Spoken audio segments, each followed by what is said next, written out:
अस्सलाम वालेकुम। CS 601 module 124 से लेकर 134 तक हमने इस वीडियो में पढ़ना है।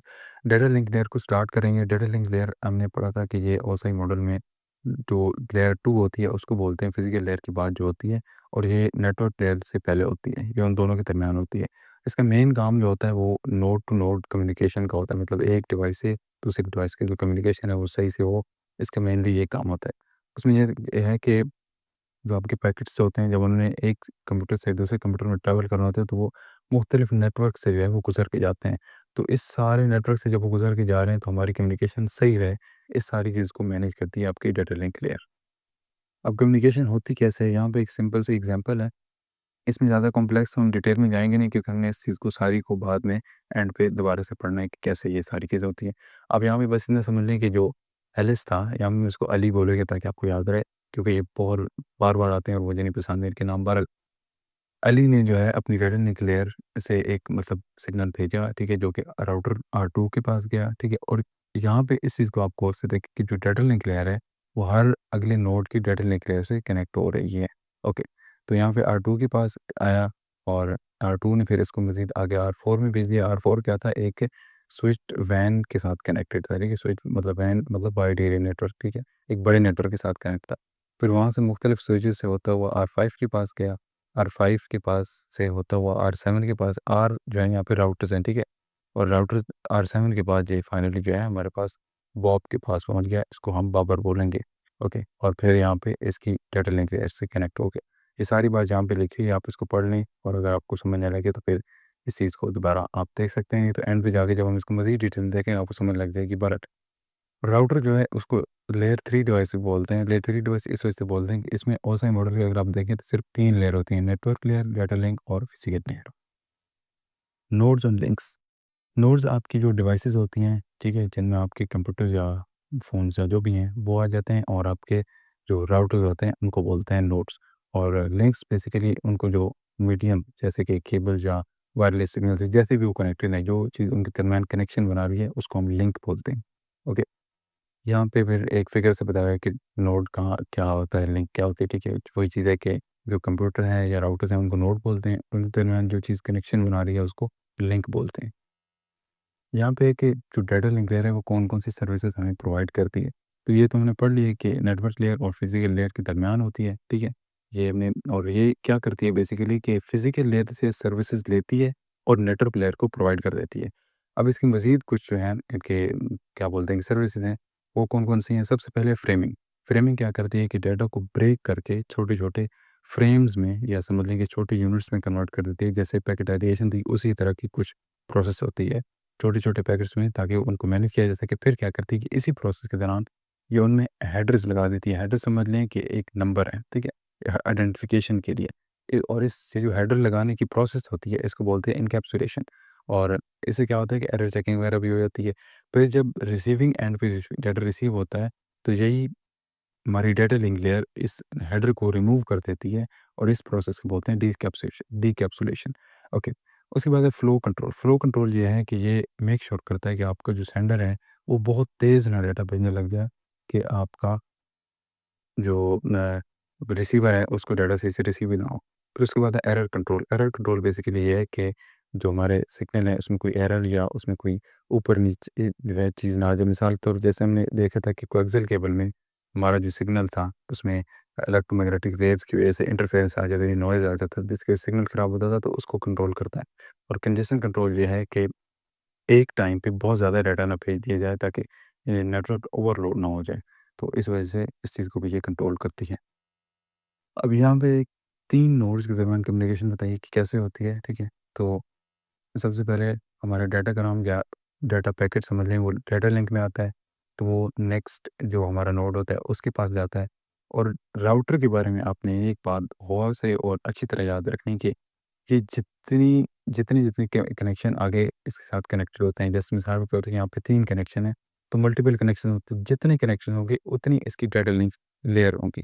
तो यहाँ पे अब चूँकि 2 कनेक्शन इस तरफ है, एक सोर्स की तरफ है, एक डेस्टिनेशन की तरफ है, तो 2 इस वजह से डाटा लिंक लेयर्स आ गई हैं। और ये जो नंबर आपको नज़र आ रहा है 2, यही आपको वो हेडर होता है जिसको हमने एनकैप्सुलेशन बोला था। और बाकी इसमें कुछ भी नहीं है। एंड पे यहाँ के फिर जाके जो है ये नंबर रिमूव होता है और इसको डीकैप्सुलेशन बोल देते हैं। 2 कैटेगरीज़ लिंक्स की होती हैं, लेकिन उससे पहले हम ये देख लेते हैं कि जो आपकी डेटा लिंक लेयर होती है, उसके पास ये अथॉरिटी होती है कि वो जो है आपकी लिंक की पूरी कैपेसिटी को यूज़ कर सकती है, या फिर ये है कि उस लिंक की कुछ पार्ट को यूज़ कर सकती है। वो फिर हमारी जो अकॉर्डिंगली जब हमें ज़रूरत होगी उस हिसाब से हम देखते हैं कि कैसे हमने करनी है। ओके। 2 कैटेगरी कौन-सी हैं लिंक्स की? एक है पॉइंट टू पॉइंट लिंक और broadcast link. Point two point link का मतलब ये है कि आपकी ये एक डायरेक्ट कनेक्शन होता है सिर्फ़ 2 डिवाइसेज़ के दरमियान, ठीक है? जैसे आप 2 कंप्यूटर एक कंप्यूटर को अपने डायरेक्टली वायर से राउटर के साथ कनेक्ट कर लो, या यूएसबी कनेक्शन के साथ 2 डिवाइसेज़ कनेक्ट किए हैं। ब्रॉडकास्ट लिंक ये होती है कि आपकी जो कम्युनिकेशन है, कम्युनिकेशन मीडियम है बेसिकली, वो मल्टीपल डिवाइसेज़ शेयर करती हैं, ठीक है? जैसे वाई-फाई नेटवर्क हो गई, तो वाई-फाई एक वाई-फाई से बहुत से फ़ोन्स या बहुत से डिवाइसेज़ कनेक्ट हो जाती हैं, तो ये इस तरीके से ब्रॉडकास्ट लिंक बोलती है। इस तरीके से आप देखें कि अगर आप बोलते हैं, अब जैसे मैं बोल रहा हूँ, तो मेरी एक रेंज में जितने बंदे होंगे वो मुझे सुन सकते हैं या देख भी सकते हैं, तो उनको मेरा डाटा रिसीव हो रहा है, क्योंकि मैं ब्रॉडकास्ट कर रहा हूँ इसको पूरे नेटवर्क में। अब इसकी सब लेयर्स होती हैं आपकी डाटा लिंक लेयर की। उसकी टाइप्स की नहीं, लिंक लेयर की नहीं, सॉरी, लिंक की टाइप्स की नहीं, डाटा लिंक लेयर की 2 सब लेयर्स होती हैं। सबसे पहले होती है डाटा लिंक कंट्रोल और media access control. Data link control का मेनली ये काम होता है कि ये देखता है कि डाटा जो है वो कैसे भेजा जा रहा है और कैसे रिसीव हो रहा है, ठीक है? तो ये फ्रेमिंग जो हमने पढ़ी थी अभी पीछे, या एरर कंट्रोल, फ्लो कंट्रोल, इन चीज़ों को सारों को जो है डाटा लिंक कंट्रोल लेयर जो है आपकी देखती है। मीडिया एक्सेस कंट्रोल ये होता है कि जो डिवाइसेज़ हैं, वो कैसे फ़िज़िकल मीडियम को, मतलब कि आपकी वायर को या आपकी कनेक्शन को कैसे यूज़ करनी है, ठीक है? जहाँ पे स्पेशली जहाँ पे मल्टीपल डिवाइसेज़ होती हैं, ठीक है? लाइक वाई-फाई या ईथरनेट में जैसे मल्टीपल डिवाइस, तो वो कैसे यूज़ कर रही हैं लिंक को, ये कंट्रोल करना होता है मीडिया एक्सेस कंट्रोल लेयर ने। ये आपकी डाटा लिंक लेयर के ही सब लेयर्स हैं। ओके। अब आपकी जो ब्रॉडकास्ट लिंक होती है, उसमें ये दोनों चीज़ें होती हैं, मतलब डाटा लिंक कंट्रोल लेयर भी होती है और मीडिया एक्सेस कंट्रोल लेयर भी होती है। लेकिन जो आपकी पॉइंट टू पॉइंट होती है, उसमें डाटा लिंक कंट्रोल सिर्फ होती है, ठीक है? और इसमें मैक नहीं होती, मतलब कि मीडिया एक्सेस कंट्रोल लेयर नहीं होती। अब वो कहता है कि layer Y link layer addressing. अब इसमें आप और से देखें कि बेसिकली ये होता है कि जब एक कंप्यूटर ने दूसरे कंप्यूटर से, मैं यहाँ पे नोड की जगह या डिवाइस की कंप्यूटर यूज़ कर रहा हूँ, तो आप इसको उस कॉन्टेक्स्ट में समझिएगा। अब एक कंप्यूटर ने दूसरे कंप्यूटर ने जब कंप्यूटर से कम्युनिकेशन करनी है, तो एक कंप्यूटर ए के पास कंप्यूटर बी का आईपी एड्रेस होगा। आईपी एड्रेस समझ लें जैसे घर का पता होगा, ठीक है? और उसने मतलब कम्युनिकेशन के लिए ज़रूरी है कि आईपी एड्रेस का होना। लेकिन ये है कि वो कहता है कि जब आपके जो पैकेट्स हैं उसको डेस्टिनेशन तक पहुँचने के लिए आईपी एड्रेस सिर्फ काफ़ी नहीं है। हमें मज़ीद कुछ जो है डिटेल्स चाहिए होती हैं, ठीक है? जैसे सोर्स और destination IP addresses define the two ends but can not define which links, मतलब कि पैकेट्स जो हैं वो कौन किस रास्ते से जाएँगे, किस तरीके से जाएँगे, क्या-क्या उन पे प्रोसेस होगी, ये सारी चीज़ जो है आईपी एड्रेस डिफाइन नहीं करता। तो इसके लिए हमें क्या चाहिए होता है, एक लिंक लेयर एड्रेस बोलें या लिंक एड्रेस चाहिए होता है। ओके। तो लिंक लेयर एड्रेसिंग यही है, मतलब कि एक हमें लिंक एड्रेस या लिंक लेयर एड्रेस चाहिए होता है, ताकि हमारा जो पैकेट है वो सही तरीके से कम्युनिकेट हो सके। ओके। अब यहाँ पे देखिएगा आईपी एड्रेस और लिंक लेयर एड्रेस के बारे में बताया गया कि कैसे आपकी जो है एक डिवाइस दूसरे डिवाइस को साथ कम्युनिकेट करती है यूजिंग दीज बेसिकली एड्रेसेस, ठीक है?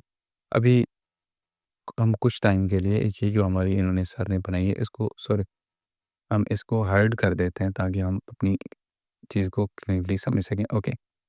अब यहाँ पे अगर आप देखें, तो बेसिकली अली है, ठीक है? अली का एक आईपी एड्रेस है जिसको N1 से रिप्रेज़ेंट किया हुआ है, और लिंक लेयर एड्रेस है जिसको L1 से रिप्रेज़ेंट किया हुआ है। और जहाँ पे हमारे पास बाबर है या बॉब, ठीक है? तो इसका जो आईपी एड्रेस है वो N8 से रिप्रेज़ेंट किया गया है, और लिंक लेयर एड्रेस की है क्या है, L8 से। अब यहाँ पे इस डाटा में अगर आप देखें, तो हमारे आईपी एड्रेस दोनों जो है अपेंड हो चुके हैं, लग चुके हैं, ठीक है? ये सारी प्रोसेस जो थी पीछे उसे लग चुके हैं, ठीक है? N1 और N8 सेंडिंग और रिसीविंग का। लेकिन जहाँ पे L2 और L1 क्या है, L1 तो है अली का, L2 क्या है, L2 इस R1 का लिंक एड्रेस है, ठीक है? और लिंक एड्रेस R2 R1 का है, ठीक है? तो ये डाटा सबसे पहले R1 के पास आएगा, R1 फिर इसको आगे भेज देगा R2 में। R2 का लिंक एड्रेस क्या था, L5 का, इस कनेक्शन के लिए जो R1 से कनेक्शन था इसका, ठीक है? अब R1 का जो कनेक्शन एलिस से था या अली से था, उसके लिए इसका लिंक एड्रेस था L2, लेकिन जो इसका कनेक्शन R2 के साथ है, उसके लिए इसका लिंक एड्रेस है L4। तो यहाँ पे L5 और L4 लग गए इस वाले डाटाग्राम में या डाटा के फ्रेम में।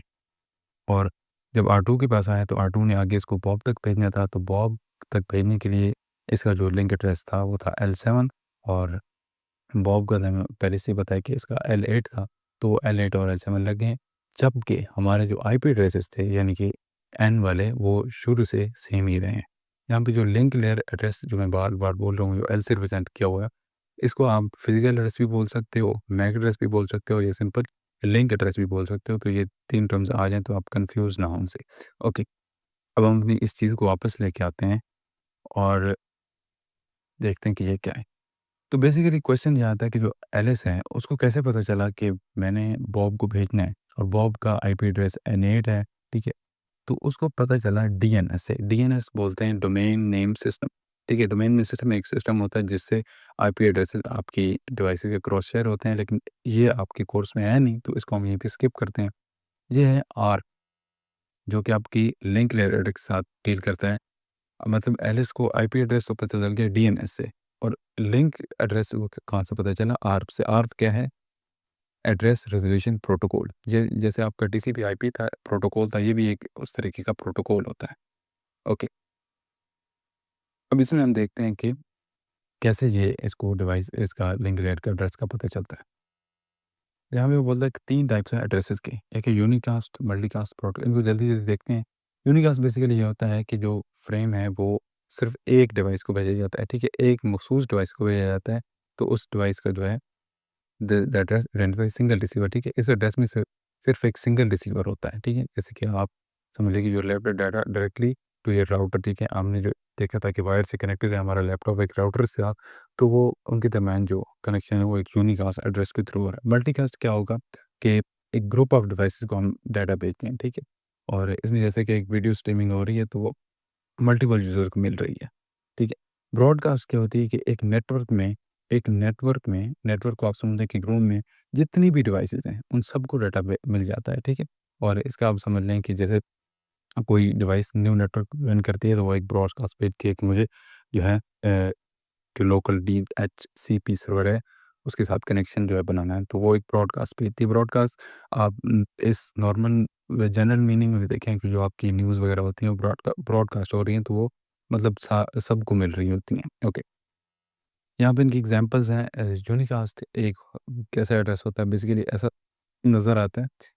इथरनेट में लेंथ वगैरह मौजूद होता है, 48 बिट्स या 6 बाइट्स इसकी लेंथ होती है, 12 हेक्साडेसिमल डिजिट से रिप्रेजेंट किया जाता है और हर 2 पेयर के बाद कॉलन लगाया जाता है। इसमें मेन बात ये थी कि जो आपका सेकंड डिजिट होता है, वो ऑड होता है।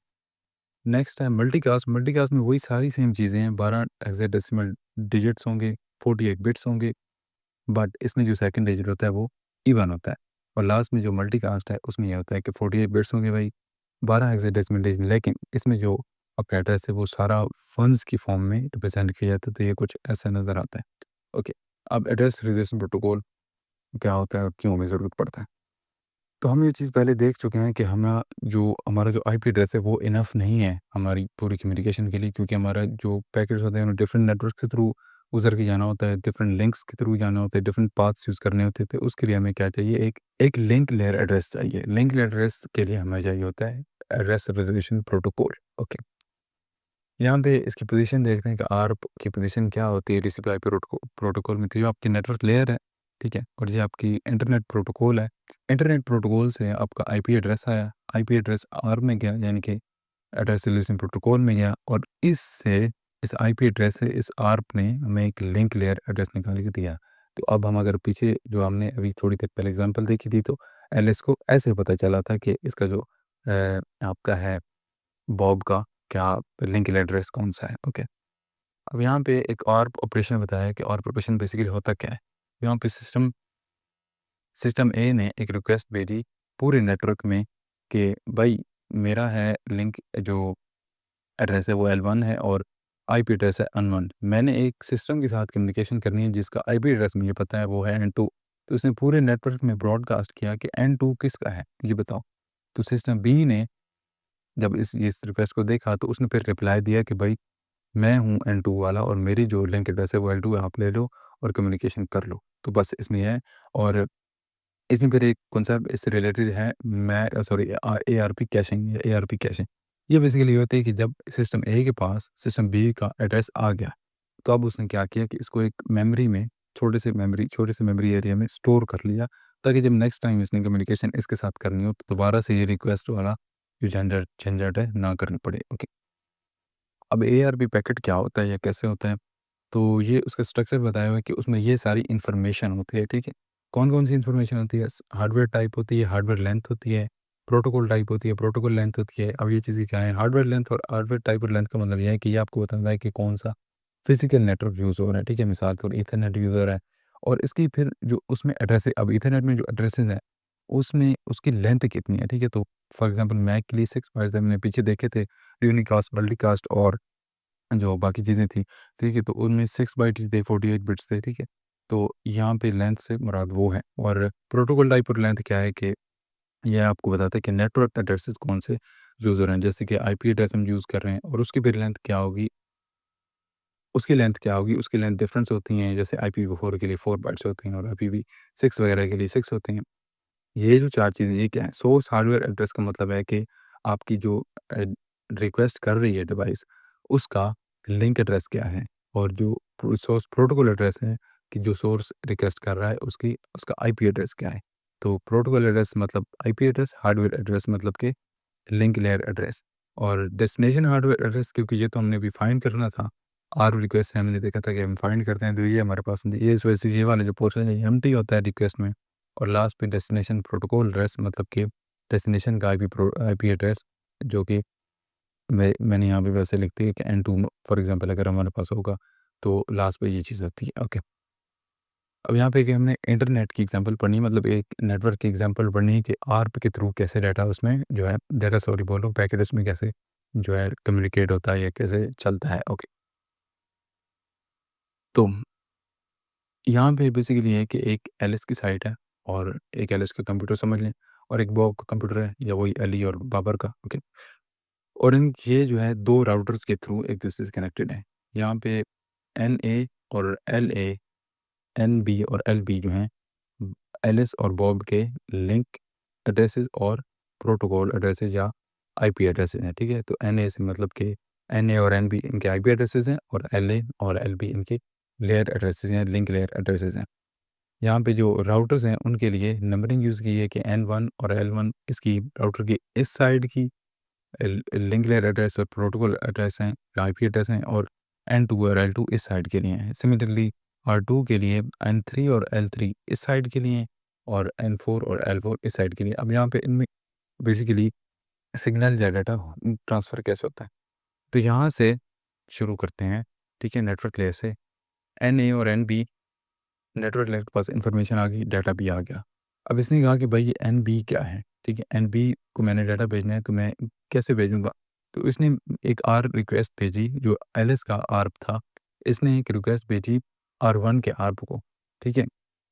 यहाँ से जो है एनबी इसने जब बोला कि एनबी को भेजना है, ठीक है? तो इसको फिर बताया गया कि आप पहले एन1 को भेजोगे, ठीक है? अब इसने पूछा कि अच्छा एन1 तो मेरे पास आ गया, लेकिन एन1 का लिंक एड्रेस क्या है? तो फिर इसने R1 को भेजा कि अच्छा ये आपका है? तो उसने रिस्पॉन्स दी कि जी, ये मेरा एन1 मेरा लिंक एड्रेस है, सो आईपी एड्रेस है और जो है एल1 मेरा लिंक एड्रेस है। तो उसने इसको रिस्पॉन्स भेजा, फिर इसने अ, आर्प एलिस के आर्प ने उसके नेटवर्क लेयर को ये दिया कि एल1 लिंक एड्रेस है।